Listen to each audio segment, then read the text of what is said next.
اعمل عمليه ولاده هنا ازاي يا اغبياء؟ كان لسه هيرد لحد ما لقى خيال اسود ضخم بيهجم على الخيمه. دخلت الجاموسه الخيمه وكانها اتجننت فجاه. جاسر معرفش ليه راحت له هو بالذات. لا، اجري من قدامها بسرعه. قدر وقتها جاسر فعلا يجري من قدامها. اما هي صارت جدا وعملت فوضى كبيره لدرجه انها زقت بجسمها الضخم كل حاجه في الخيمه. ايه دي يا سكره؟ ده الدكتور. هي محتاجه توصيه يا غبي. الجاموسه جريت ورا جاسر ورعد اللي كانوا بيجروا بره. جاسر ورعد جروا المكان فاضي جنب الوحده وبص وراه لقى البهيمه بتجري عليهم بسرعه واصرار غريب. احنا نرفزناها في ايه بس عشان تعمل معانا كده؟ هو ابوها كان حمار ولا ايه؟ بقول لك ايه يا جاموسه انت، انا عصبي ومش عاوزه اتغابى عليكي لما قربت منه اكتر جاسر قعد يجري وهو بيستنجد ورعد كان هيضحك غصب عنه من اللي شايفه لحد ما الجاموسه لفت له وجريت وراه. رعد جري ونط على الطوب الابيض اللي كان مرمي في الارض وقدر يستخبى منها بصعوبه.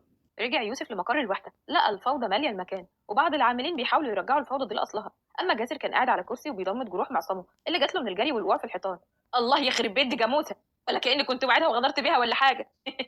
مش كنت بتدعي نختفي من قدامك وتيجي حاجه تخفينا؟ اهي دعوتك اتحققت في لحظه والخيمه اتهدت على دماغكم يا واكل فطير الغلبان. بقول لك ايه يا يوسف، انا مش ناقصك، سيبني في اللي انا فيه، انا بقيت ملطشه اصلا حتى الحيوانات.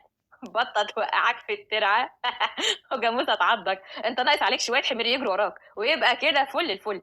هروح العزومه كده ازاي بايدي دي؟ اكيد البلد كلها عرفت ان الجاموسه كانت بتجري ورايا وعملت فيا كده. في الوقت ده جه رعد من ورا يوسف وبص لجاسر وانفجر في الضحك. حتى الجاموسه بتجري وراك يا دونجوان؟ بس انا خلعت منها وما عرفتش مكاني. جاموسه خبيثه قوي. هو اسر فين صحيح؟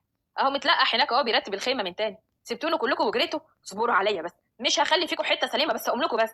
الله، هي الجاموسه فين؟ ما تجيبش سيرتها قدامي. سكره ولدت، سكره ولدت، يحيى العدل. جاسر وجه كلامه ليوسف وهو بيديله ازازه صغيره.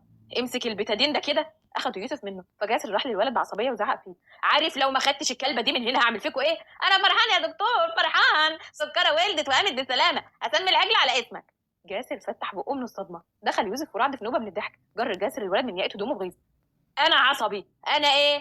انت عسل يا دكتور، وشك حلو على الجاموسه، اجيبها لك كل يوم، سامع صوتها؟ انا حاسس ان هي بتندهلك.